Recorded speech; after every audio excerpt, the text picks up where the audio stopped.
Gracias, buenas noches. Hoy en día hay infinidad de proyectos de ley sobre seguridad social en el Congreso de la República.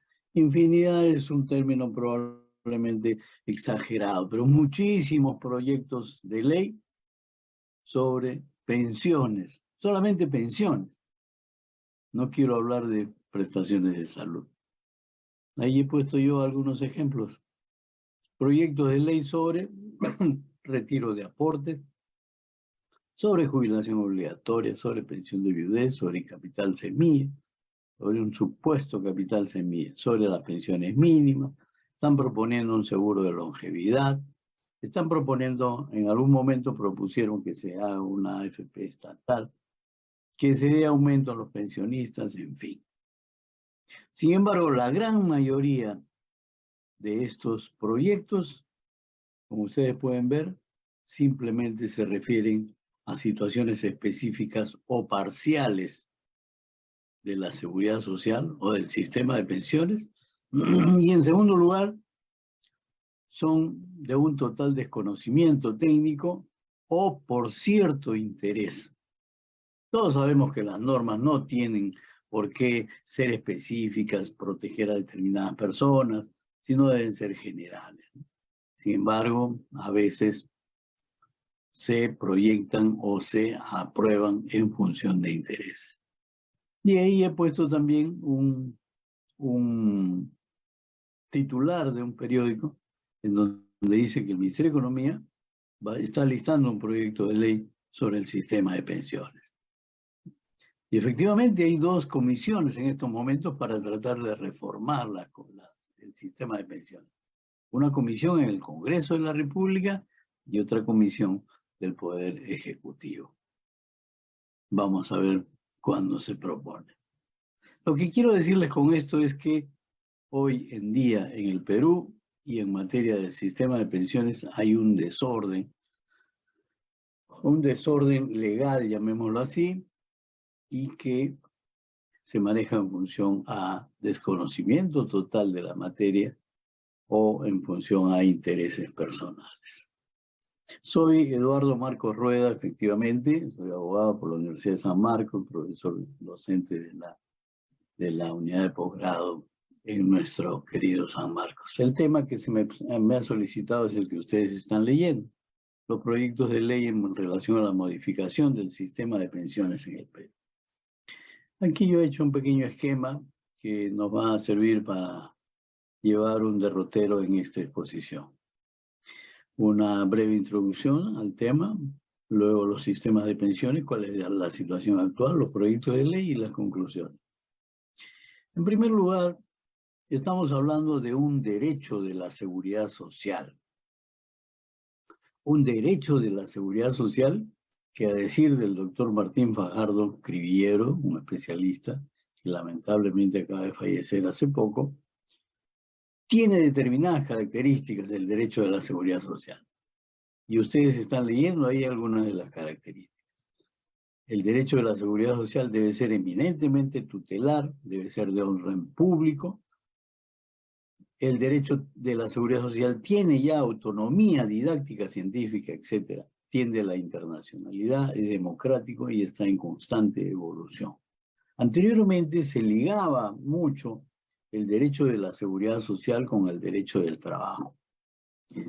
En tanto, protegía especialmente a los trabajadores con relación de dependencia, pero en los últimos tiempos ya se está independizando, llamémoslo así, el derecho de la seguridad social, porque, entre otras razones, la cobertura del derecho de la seguridad social ya no está dirigida únicamente al trabajador, sino a la persona humana en general, a la persona que es integrante de una determinada sociedad. Entonces, si vamos a hablar de los proyectos de ley, es necesario saber qué es el derecho de la seguridad social, y este va a ser el marco dentro del cual se deben presentar proyectos y aprobarlos en materia de seguridad social y específicamente en pensiones, como se me ha solicitado. Y tener en cuenta este artículo 103 de la Constitución vigente.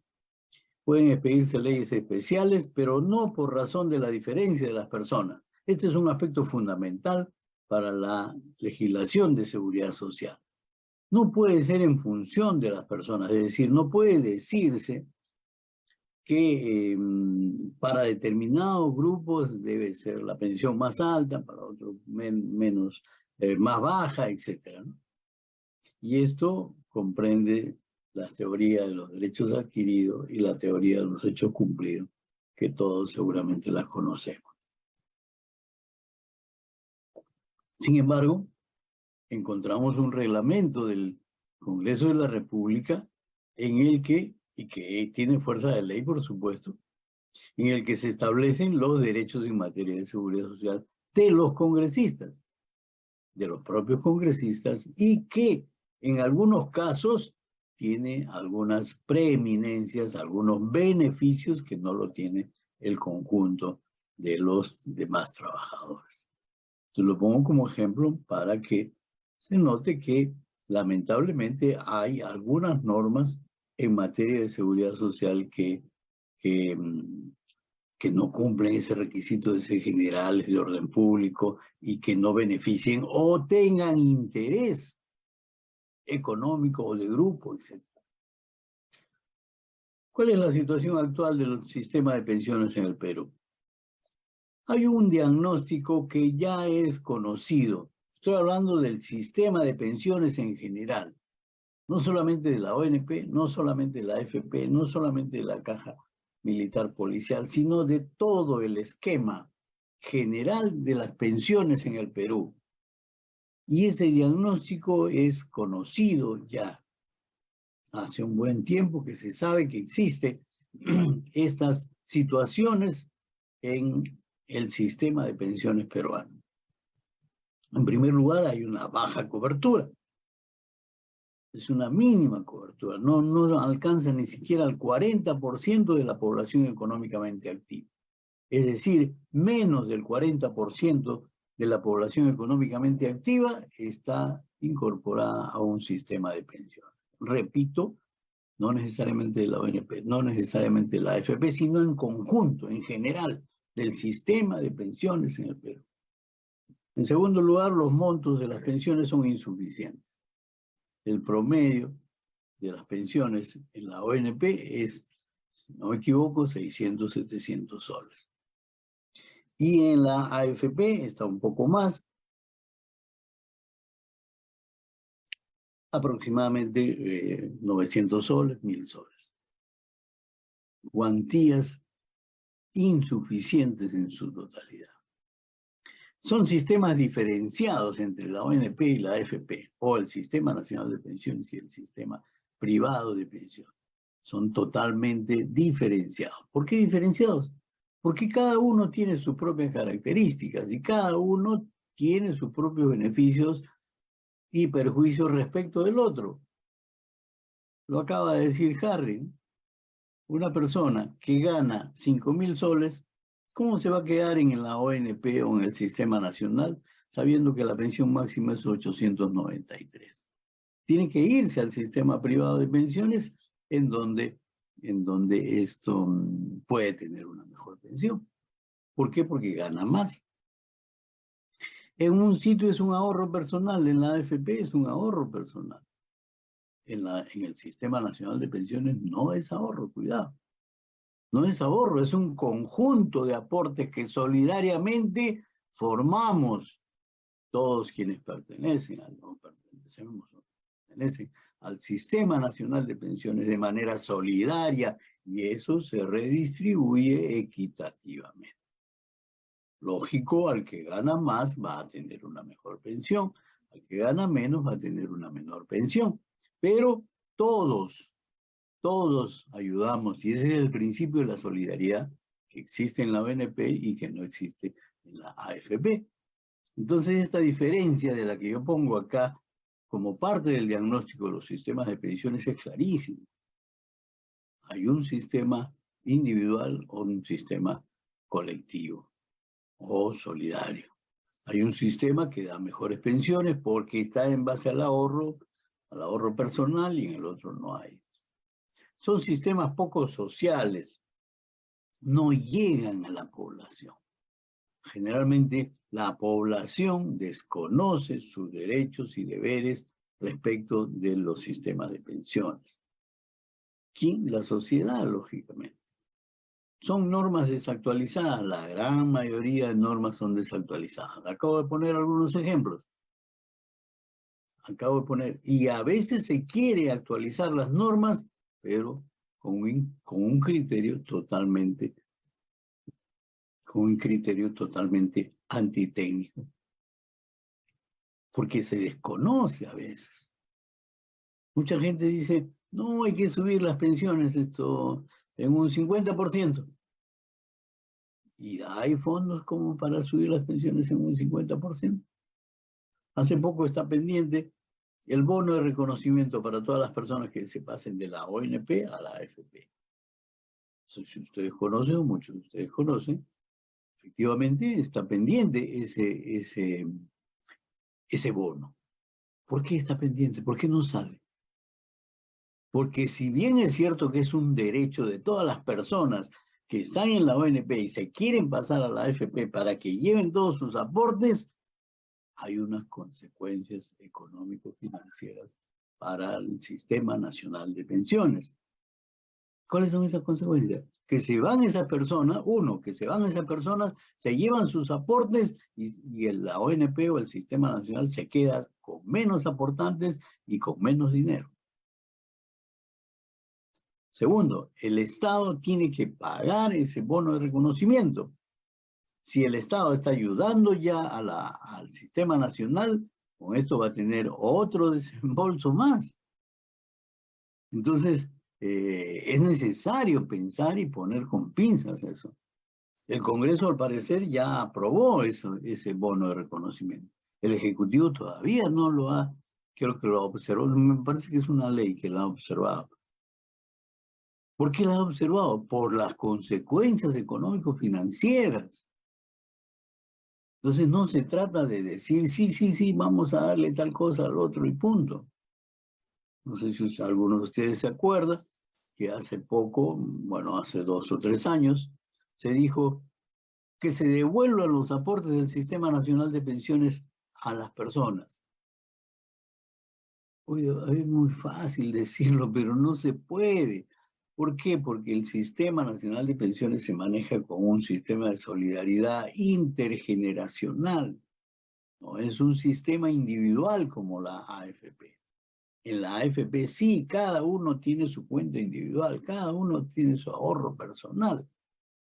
En el Sistema Nacional no. El Sistema Nacional es un conjunto de personas. Y por eso es que esa ley, que fue aprobada a insistencia por el Congreso de la República, fue declarada posteriormente inconstitucional por el Tribunal Constitucional.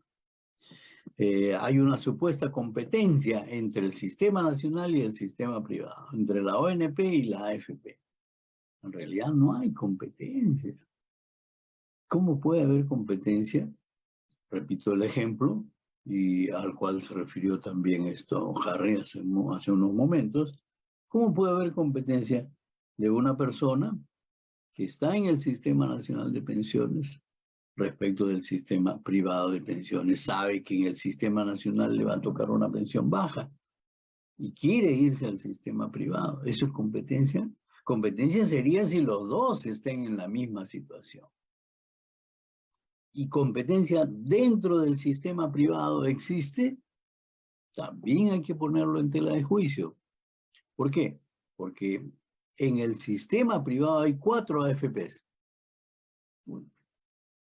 Una persona supuestamente puede estar en uno o pasarse a la otra o pasarse a la otra. ¿Existe esa competencia entre las 4? No es tan fácil decirlo. Hace poco hubo una licitación entre las AFP en diciembre del año pasado para determinar quién se llevaba los ingresos, no, las afiliaciones, perdón, de los nuevos trabajadores. De las 4 AFP, solo una postuló. Entonces, obviamente, fue la ganadora. Pero no hubo competencia entre ellos. La competencia era el que ponía la menor tasa o porcentaje de aportación. No hubo esa competencia. El otro problema que hay actualmente son los retiros de fondos. El ahorro en las AFP. Ya se va por el séptimo, por el sexto, ya creo, y está por aprobarse el séptimo. Retiros parciales de fondos. ¿Es bueno esto? El Tribunal Constitucional lo ha declarado constitucional, a diferencia de la devolución de aportes en la ONP. En el caso de las AFP, lo ha declarado constitucional. ¿Por qué? Porque la ONP dice, el sistema privado no es lo mismo que el sistema nacional. El sistema privado, dice el Tribunal Constitucional, es un ahorro personal, es un sistema de capitalización individual. Y cada persona tiene propiedad sobre su ahorro. Y las AFP dicen constantemente, aquí usted tiene propiedad sobre su ahorro y puede hacer lo que quiera con su ahorro. Ah, muy bien, entonces dámelo. Bien, entonces les decía que los retiros de fondos en las AFP tienen sus consecuencias desde el punto de vista económico. Y ya lo saben todos. Las personas que van retirando sus fondos, finalmente, al llegar a la edad de jubilación, van a tener un ahorro menor. Y obviamente, su pensión va a ser menor. Entonces, aquí hay un componente adicional que es la cultura de la seguridad social. Es decir, que cada afiliado sepa cómo es el sistema. El sistema privado de pensiones es un sistema de ahorro personal. Y ese sistema de ahorro personal, todos lo sabemos, tiende a que al final yo tenga el mayor ahorro para que mi pensión sea buena. Y si tengo un ahorro menor, obviamente mi pensión va a ser menor.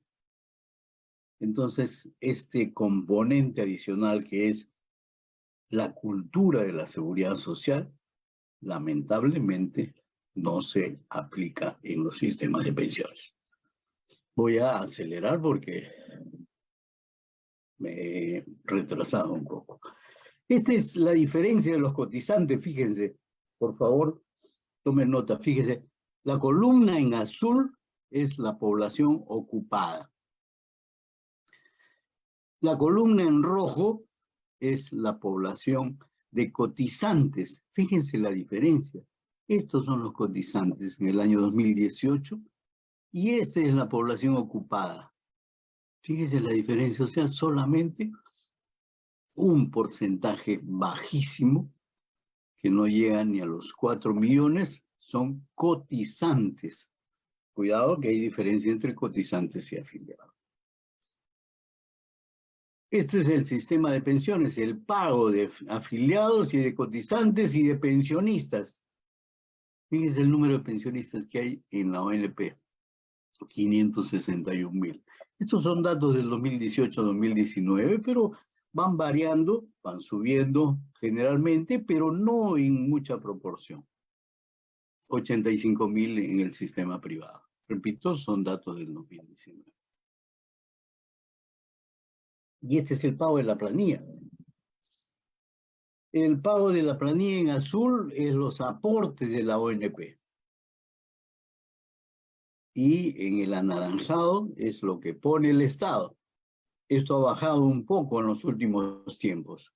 Ha bajado de tal manera que el Estado tiene que poner un costo adicional, porque los fondos propios de la ONP o del Sistema Nacional de Pensiones no alcanza para cubrir la totalidad de la planilla. Entonces, aquí hay algunas características del sistema actual. Tienen características diferentes. Es el ahorro versus el ahorro común, digamos, o el ahorro individual. Repito, a mí no me gusta utilizar mucho la palabra ahorro en el sistema nacional. En el sistema privado sí es un ahorro individual, ¿no? Cuidado con la responsabilidad del Estado, que también es importante, ¿no? ¿Cómo se ha comportado el Estado sobre el sistema de pensiones? Son cuantías diferentes, la forma de cálculo son diferentes, las insuficiencias acabamos de decir, se da preeminencia al sector privado, en las decisiones no hay mayor participación de los trabajadores, no hay una cultura de seguridad social, en fin, todo esto es parte del esquema general de la situación de los sistemas de pensiones en el Perú. Es necesario entonces revisar el sistema de pensiones, revisarlo con lo que más o menos ya sabemos, es decir, los defectos que tiene el sistema y preguntarnos siempre, yo vengo insistiendo en esto, preguntarnos si el sistema de pensiones actual funciona bien o no funciona bien. Si funciona bien, pues dejémoslo y solamente hagamos un retoque y punto. Pero si no funciona bien, vayamos a una propuesta de reforma. Y aquí viene otra diferencia. ¿Qué tipo de reforma queremos en los sistemas de pensiones? Solamente las leyes que se van dando hace poco sobre algún tema, sobre la jubilación, sobre la viudez, sobre los ahorros, etcétera, o una reforma completa estructural. Si se trata de una reforma parcial temporal, estamos hablando de una reforma paramétrica. Pero si estamos hablando de una reforma total, estamos hablando de una reforma estructural del sistema de pensiones. Hay muchas propuestas y vienen existiendo propuestas desde hace mucho tiempo, inclusive organismos internacionales. La OIT, el Banco Mundial, una serie de instituciones que han dado también sus propuestas. Y dentro del país también hay comisiones. Se vienen formando comisiones desde hace como 5 o 10 años más o menos, que van presentando sus propios informes, de acuerdo a lo que consideran como debe ser la reforma, ¿no? Vamos a ver los proyectos de reforma. La mayoría de las leyes que se han dado últimamente están dirigidas a lo que el Tribunal Constitucional ha dado en llamar el estado de cosas institucional. Recordemos que en materia de derecho constitucional hay esta figura jurídica que establece que cuando hay una duda o el Tribunal Constitucional considera que debe modificarse una ley o una norma específica, deja eso a manos del Congreso, porque el Congreso es el encargado de dictar las leyes. Me refiero concretamente al tema de la pensión de viudez. Hace poco el Tribunal Constitucional ha determinado que el artículo 53 del Decreto Ley 19.990 sobre pensión de viudez es inconstitucional. ¿Por qué? Porque hace una diferencia entre el viudo y la viuda. A la viuda no le pide requisitos para tener derecho a pensión, pero al viudo sí le exige algunos requisitos. Entonces, el tribunal, en el caso específico, ha dicho, esta norma es inconstitucional. Y para el caso, usted, ONP, tiene que darle al viudo el mismo derecho que la viuda. Sin embargo, en la parte final de la sentencia dice, declárese el estado de cosas inconstitucional para que el Congreso de la República, en el plazo máximo de 60 días, modifique el artículo 53 del Decreto Ley 19.990. Hasta ahora no se modifica. Hay varios proyectos ya para modificar ese artículo. Esperemos que pronto se apruebe en el Congreso de la República. Porque eso sí es una cuestión que no no merece ninguna discusión incluso. No hay duda que ese artículo debe modificarse. ¿Por qué? Porque es un artículo, como ha dicho el tribunal, inconstitucional.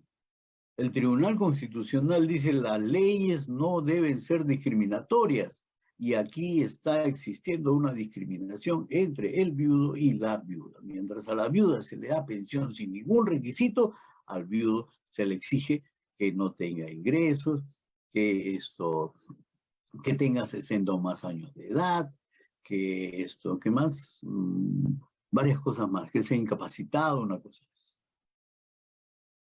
Entonces, la ONP, siguiendo el artículo 53, está detegando, lógicamente, a los viudos que están pidiendo y no cumplen con ese requisito. Concretamente, se trató de un señor que era pensionista del decreto ley 2530, o sea, tenía sus propios ingresos y pidió pensión de viudez porque había fallecido su esposa. La ONP le dijo, no, a usted no le podemos dar pensión porque usted tiene ingresos, usted no ha estado a cargo de su esposa. Y el artículo 53 dice que para que usted tenga pensión no debería tener ingresos. Y le negó.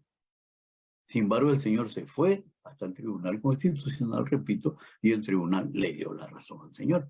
Pero al caso, y para en general modificar el artículo 53, le dice al Congreso de la República que hay un estado de cosas constitucional, por favor, corrija usted el artículo 53. ¿Por qué? Porque el Congreso es el encargado de dar las leyes. Hasta ahora no lo hace, parece que ya hay un proyecto bastante avanzado, creo que ya va a entrar al Pleno. Y entrando al Pleno y aprobando ya, pues el artículo 53 se modifica en general para todos y la ONP tiene que aplicarlo, lógicamente. Otras leyes también, como dije hace un momento, son sobre los retiros de los aportes. El sistema nacional y el sistema privado de pensiones. Había una diferencia también. Yo estoy haciendo un trabajo de análisis de la diferencia de las sentencias entre el retiro de los aportes al Sistema Nacional de Pensiones, que el Tribunal Constitucional declaró la ley inconstitucional, y el retiro de aportes parciales respecto del sexto retiro, que no lo declaró inconstitucional, declaró que era constitucional esa ley en las AFP. Y la comparación de las dos sentencias es muy interesante, por eso que estoy, como le digo, preparando un trabajo de la diferencia entre dos sentencias. Una respecto del sistema nacional y otra respecto del sistema privado. Y también hay sobre otros sistemas particulares, ¿no? El sistema 2530 de la Caja de Pensiones Militar Policial, o algunas situaciones particulares que también se están dando algunas normas, repito, no sé si serán inconstitucionales, no soy especialista en derecho constitucional, pero que protegen o benefician a determinados grupos de personas, ¿no? Como les decía, hay muchas propuestas de reforma. Estoy hablando ya de la reforma integral del sistema de pensiones, no de las leyes particulares. Hay una propuesta de la Organización Internacional del Trabajo. Quienes tengan interés pueden revisar este trabajo, el futuro de las pensiones en el Perú. Hay una propuesta interesante de la Conferencia Interamericana de Seguridad Social de México para una reforma en México. La OCDE también propuso en el año 2016, creo 2017, una reforma para el Perú. Y en el Perú también han habido propuestas de la Superintendencia de Banca Seguros, una del Consejo de Evaluación de Pensiones creada por el Congreso, de una comisión multipartidaria del Congreso de la República que presentó un trabajo interesante, lo vamos a ver enseguida. Entonces, todo esto es el reflejo más o menos de las propuestas que se vienen presentando recientemente en torno a la reforma del sistema de pensiones en el Perú.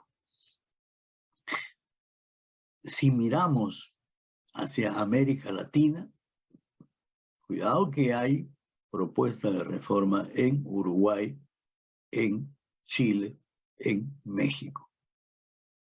En Uruguay hay un sistema de pensiones muy interesante, uno de los mejores sistemas de pensiones en América Latina, y sin embargo ya se está planteando una reforma en Uruguay. Ya ha sido aprobada en el Senado, en el Congreso uruguayo tienen senadores y diputados, ya ha sido aprobada en el Senado y ahora se está discutiendo en la Cámara de Diputados. En Chile también hay una propuesta de reforma. Acuérdense que el nuevo presidente ha presentado una propuesta de reforma. Y hubo un movimiento muy fuerte, no a las AFP, en Chile, que tiene el sistema emblemático en materia del sistema privado de pensiones. Muchos de las propuestas que se hacen para la reforma del sistema de pensiones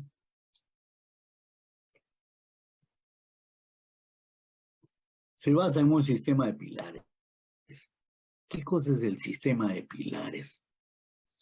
Esto fue propuesto hace mucho tiempo por el Banco Mundial en 1974, si no me equivoco, y en el que se divide todo el sistema de pensiones en varios pilares. Un pilar básico, que en nuestro caso podría ser pensión 65, sistemas no contributivos. Un pilar contributivo en el cual estarían el sistema nacional y el sistema privado. Y un pilar voluntario para las personas que quisieran tener una mejor pensión respecto de estos sistemas. La clave está en este pilar contributivo. En este pilar contributivo. En realidad solamente es una especie de orden que se le da a una posible reforma del sistema de pensión. Es simplemente una forma de presentar un cambio en el sistema de pensiones, pero no es propiamente un cambio, ¿no? Es una forma gráfica que algunos organismos internacionales lo plantean como tal, pero lo importante es este sistema, esta parte del sistema de pensiones. ¿Cómo queda el sistema? En nuestro caso, ¿cómo queda la ONP o las AFP? Este es el aporte de la OCDE, en el que dice que una reforma del sistema de pensiones debe abordar la pobreza en la vejez, debe establecer un marco sólido para el sistema contributivo, mejorar la cobertura y el nivel, las dos cosas más importantes que son deficientes, llevar a más gente y mejorar las cuantías, y optimizar el diseño y la regulación del sistema de capitalización. Es decir, la OECD recomienda mantener el sistema paralelo. Nosotros tenemos el sistema paralelo, es decir, los dos sistemas, el público y el privado. En otros lugares, Chile tiene el sistema sustitutivo, ya no existe el público, solamente está el privado. En Uruguay y en Costa Rica está el sistema mixto, es decir, están los dos sistemas, pero la persona puede estar en los dos sistemas, puede tener libertad. Acá no, acá están los dos sistemas, pero uno debe estar en uno de los dos nomás. Este es el proyecto de la Comisión Multipartidaria del año 2017 respecto de la reforma de los sistemas de pensiones. Sí, aquí hay algunas propuestas. Fíjese que siempre están utilizando el sistema de pilares. Pilar 0, pilar 1, pilar 2, pilar 3. En este caso, se tiende al sistema de ahorro individual. Esta propuesta, que es del Consejo Evaluador de Pensiones, del Ministerio de Economía y Finanzas, o sea, el Poder Ejecutivo, a través de este Consejo, propone que prácticamente quede el sistema de ahorro individual, más aún que prevalezca sobre el sistema privado, perdón, sobre el sistema público. Y el sistema público quedaría solamente de garantía estatal. pero la pensión sería fundamentalmente de aporte individual. Es decir, el propio Ministerio de Economía en esta comisión proponía que se mantenga el sistema privado por encima del sistema público. Y este es el sistema de la reforma integral de esta comisión. Observen cómo esta comisión dice que el conjunto actual del sistema general de pensiones en el Perú está compuesto por los sistemas, para las pensiones no contributivas, por el Sistema Nacional de Pensiones Público y por el Sistema Privado de Pensión. Lo que propone esta comisión es que estos tres se desarmen y que todo pase a un sistema integrado universal de pensiones. Muere la ONP, muere las AFP y se crearía un sistema integrado universal de pensiones que tendría tres pilares: un pilar voluntario, un pilar no contributivo, un pilar contributivo obligatorio y un pilar voluntario o adicional. Esto es lo que propone este SIUP. Muere la ONP, muere las AFP y quedaría solamente un nuevo organismo. Se crearía un nuevo organismo público que reemplazaría a la ONP, a la AFP, reemplazaría y la AFP quedaría solamente como entidad de inversión. O sea, este nuevo organismo creado por el Sistema Integrado de Pensiones se encargaría de afiliar, recaudar, otorgar pensiones. Y los fondos serían manejados por diferentes entidades públicas o privadas, dice, dentro de los cuales pueden entrar las AFP. Es decir, se desarmaría el sistema privado de pensiones y el Sistema Nacional de Pensiones también.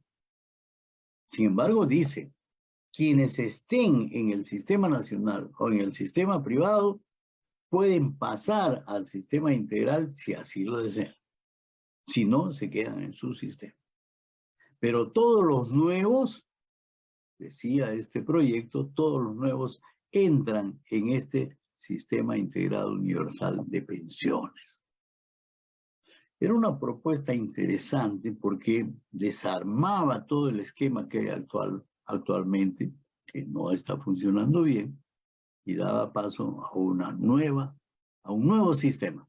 Mucho cuidado que un nuevo sistema tiene que abarcar varias cosas: la administración, el financiamiento, el otorgamiento de prestaciones, el reconocimiento, la forma de cálculo, etc. Entonces, todo estaría aquí, en este pilar contributivo obligatorio. Todo estaría acá. Y este pilar contributivo obligatorio tendría más tendencia pública que privada.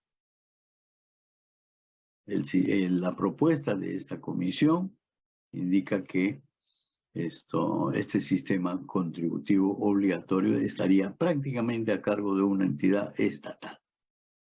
Y como repito, en algunos casos delegaría algunas funciones como, por ejemplo, las inversiones, las delegaría en las AFP o en algunas otras entidades. Interesante esta propuesta de la comisión partidaria, que entró al pleno y ahí quedó. No fue aprobada. No fue aprobada. Es uno de los pocos proyectos de ley, porque hablamos de informes de las comisiones, de la comisión tal, de la comisión cual, informe de las entidades públicas, de las entidades internacionales, etc. Pero como proyecto de ley propiamente, este es uno de los pocos que hay. Y la Asociación de AFP también hace poco, el mes pasado, ha presentado una propuesta de reforma.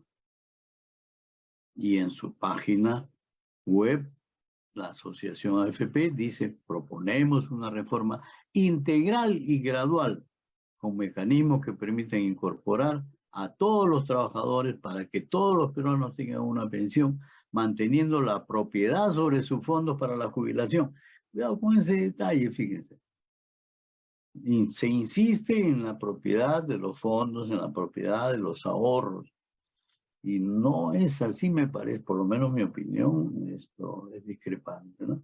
No es tener la propiedad, cada uno no tiene la propiedad de su fondo, de su ahorro, todos aportamos para que se beneficien quienes más necesiten. Ese es el sentido de la solidaridad. Bueno, pero es lo que propone la Asociación de AFP, manteniendo la apropiación para la jubilación al tener cuentas individuales a su nombre y apellido. Obviamente esto propone que se mantenga el sistema individual, ¿no? Propone una pensión mínima. Primero propone una pensión para todos, dice. Para todos los ciudadanos de bajos ingresos que no aporten a ningún sistema. Plantea la creación de un capital semilla para todo nacido, para toda persona nacida. O sea, toda persona que nace, el Estado le daría una cantidad para que comience a ahorrar hasta los 65 años. Y estaría muy bien. Pero ¿quién maneja ese capital semilla? Obviamente, la asociación de AFP dice, eso lo manejamos las AFP. O sea, se le da apoyo, digamos, pues, económico a las AFP para que mantengan, ¿no? Ya se ha tenido muchas críticas esta creación del capital semilla, porque lo único que hace es beneficiar a las AFP para que trabajen ese dinero. La pensión mínima garantizada. Pide la Asociación de AFPs que haya una pensión mínima garantizada. Una pensión mensual para las personas que, pese a tener algunos años, no hayan podido acumular el fondo suficiente. Es correcto. Yo puedo haber aportado muchos años, 10 años, 15 años, pero no he ahorrado lo suficiente. ¿Por qué? Porque mi remuneración ha sido baja, etcétera, ¿no? Entonces, que tengan una pensión mínima esas personas. El problema es cómo se financia esa pensión mínima. La asociación dice que se financiaría con impuestos generales. O sea, el Estado pondría el aporte de todos, pondría la pensión mínima garantizada. No sería conveniente, si se le quiere dar un poco de sentido de solidaridad, que a las personas en el sistema privado de pensiones que obtengan una pensión relativamente alta, no quiero poner cifras, pero arriba de los 10.000 soles, ¿no? Arriba de los 5.000 soles, que aporten un 1% para esta pensión mínima. ¿No sería conveniente que de las comisiones que cobran las AFP o de los ingresos que obtienen las AFP vaya un pequeño porcentaje para financiar esta pensión mínima? Sería una forma de un sentido de la solidaridad. Un poco difícil a lo mejor obtener este tipo de actitudes o de acciones, ¿no? En México, las AFORES que se llaman, estaban solicitando que suban los aportes, para que suban las cuantías, que suban los aportes. Los trabajadores dijeron de acuerdo, pues que suban los aportes, pero que bajen las comisiones. O sea, las comisiones que cobran las AFORES. No hubo respuesta de las AFORES, por supuesto, ¿no? Libertad de elección y competencia, dice. Tú eliges entre más opciones. ¿Entre cuál más opciones? Entre más AFP que se cree. O sea, la asociación plantea toda una reforma con preeminencia, lógico, del sistema privado, de las AFP. Entonces está planteando, claro, de acuerdo a sus propios intereses, ¿no? Es decir, está solicitando que esa supuesta reforma mantenga el sistema privado por encima de las cosas, ¿no? Luego, cuentas individuales confirman que se acumulen unas cuentas individuales. Perdón, aquí hay una parte en donde dice, se ha demostrado que el sistema privado, el gestor privado, son los más eficientes para administrar los fondos previsionales y brindar un servicio de calidad. Cuidado con ese comentario, ¿no? Si ustedes revisan la rentabilidad del año pasado, en el sistema privado de pensiones es menor, es negativa. Entonces, no siempre la administración de los fondos es buena, o a lo mejor la administración es muy buena, pero el sistema no siempre es bueno. ¿Por qué? Porque está sujeto a este tipo de riesgo. Si la rentabilidad no es buena, obviamente el ahorro tampoco es bueno, es menor. Y frente a eso, el taller creo que presentó también una información sobre lo que están ganando las AFP. Entonces, las AFP continúan ganando, pero lamentablemente no hay respuesta en las mejores pensiones. Les decía que las AFP mantienen su propuesta de las cuentas individuales, pues, ¿no? De tener que cada persona, que cada afiliado tenga su cuenta individual, ¿no? Y que haya estos incentivos para que incrementen los ahorros individuales también, ¿no? Todo este planteamiento, indudablemente, es con la finalidad de reforzar el sistema privado de pensiones. Entonces se explica que el planteamiento de la Asociación de AFP de una posible reforma es con la finalidad de mantener el sistema privado, ¿no? Más aún hacerlo prevalecer respecto del sistema público, lo cual es discutible, como lo dije al comienzo, teniendo en cuenta que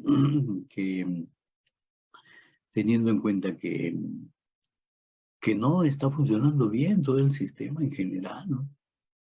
¿Cómo se puede confirmar? Me parece a mí que cómo se puede confirmar un sistema que no está funcionando bien. El sistema hay que reformarlo. Cuando no funciona bien algo, hay que reformar, lógicamente. Vamos a concluir diciendo que una reforma de un sistema de pensiones, y ya no solamente las leyes o la legislación que se viene dando en los últimos tiempos, en nuestro país debe abarcar todos estos campos. Es decir, todo esto debe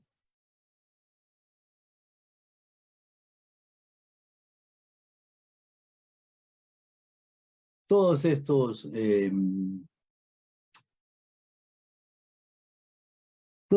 campos tienen que ser abordados por una verdadera reforma del sistema de pensión. Ya no estamos hablando de las leyes que se vienen dando de manera diversificada, repito, y que lo único que hace es desordenar la legislación en materia de seguridad social.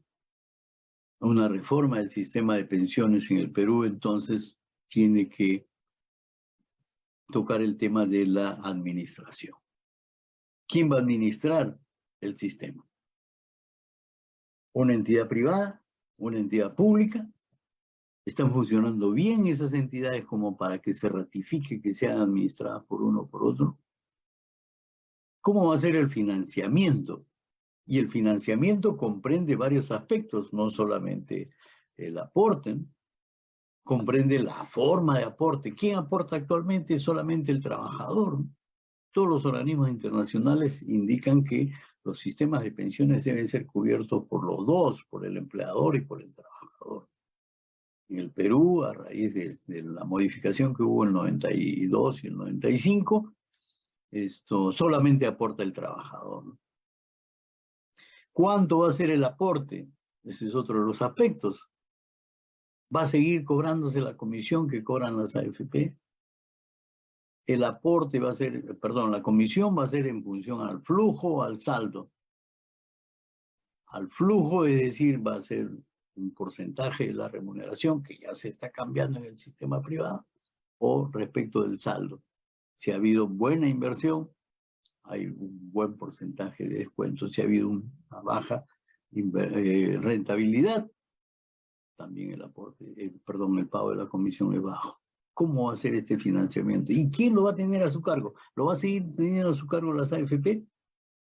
O a lo mejor el sistema o alguna entidad pública o alguna otra entidad privada, no necesariamente una.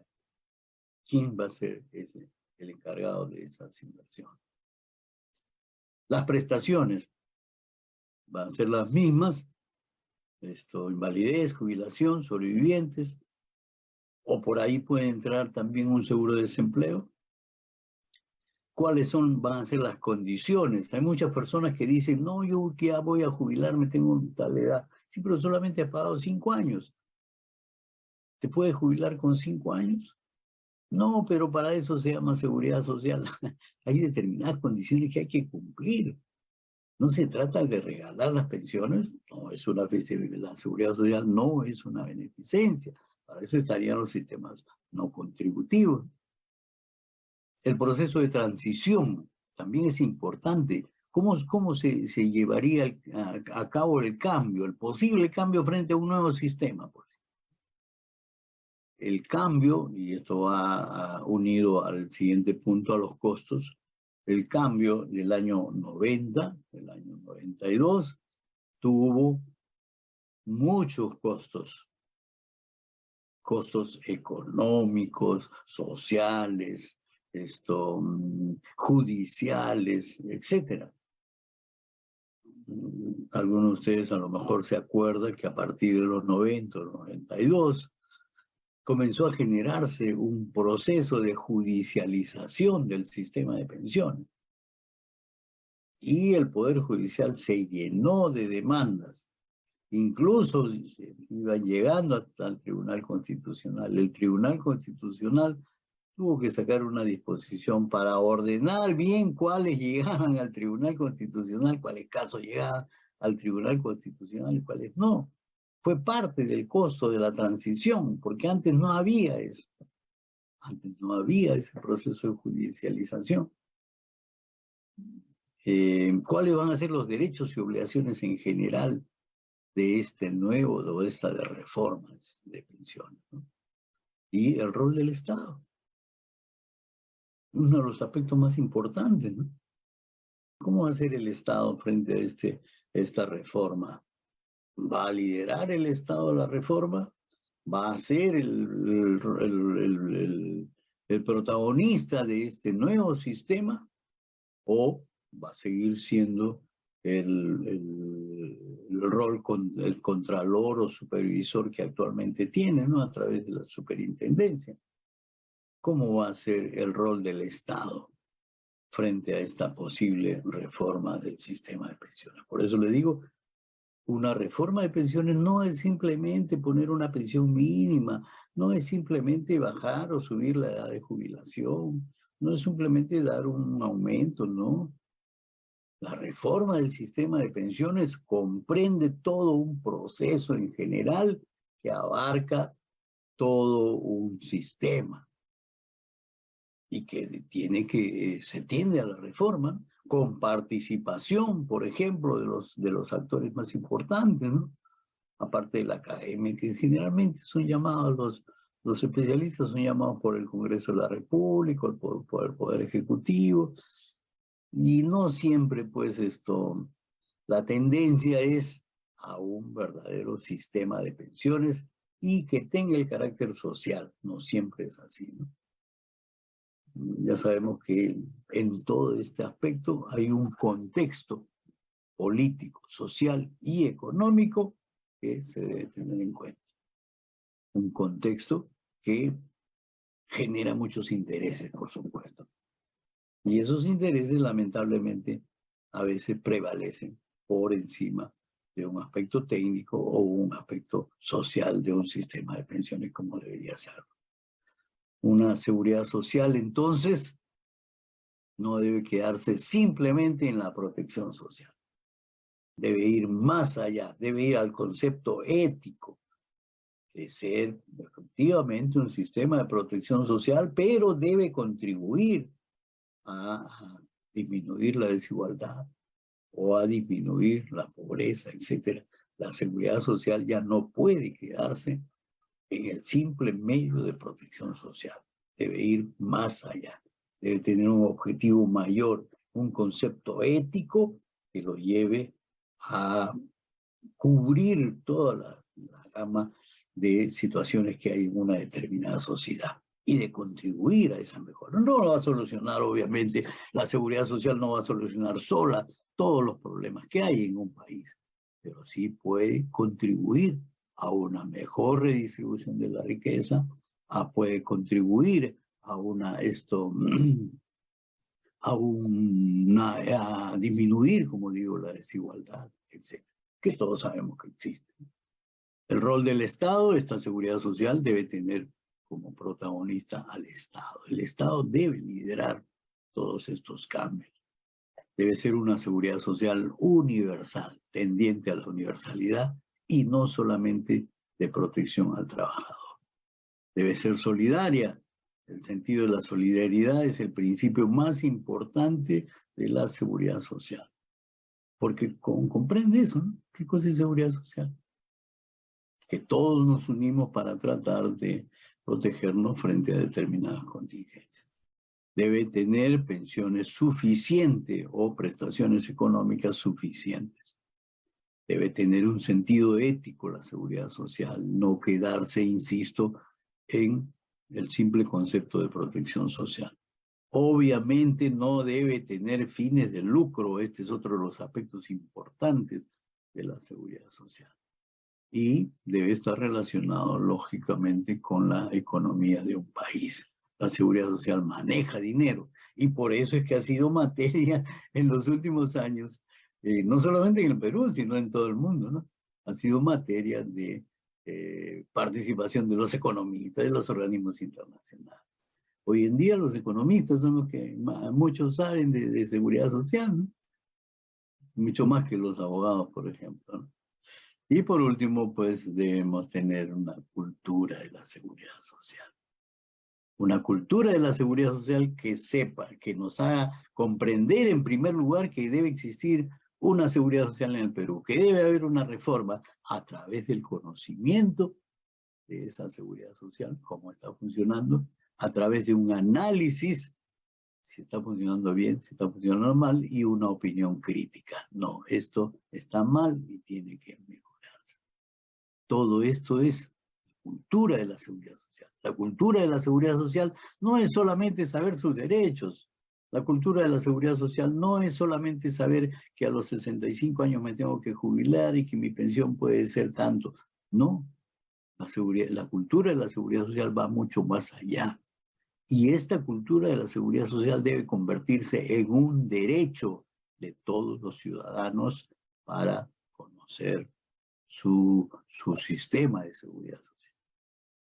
¿Y quién da a conocer ese derecho? ¿Quién transmite ese derecho? ¿Quién hace ver a los ciudadanos todo esto? Obviamente el Estado. El Estado como función principal, pero también la academia, también los sindicatos, también las organizaciones empresariales, qué sé yo, pero sin interés, ¿no? Por eso es que el taller José Matías Manzanilla cumple esta función de dar cultura de la seguridad social. Porque no solamente le dice en sus sesiones, le dice al ciudadano, a la persona que no se escucha, a San Marcos, qué sé yo, no solamente le dice, actualmente hay una ley que dice que debe jubilarse a los 65 años, sino, así como estamos haciendo ahora, analizamos todo un sistema de seguridad social en el país. Eso es todo lo que quería comentarles hoy día. Les agradezco la atención, Paul, Harry. Muchas gracias por todo. Buenas noches.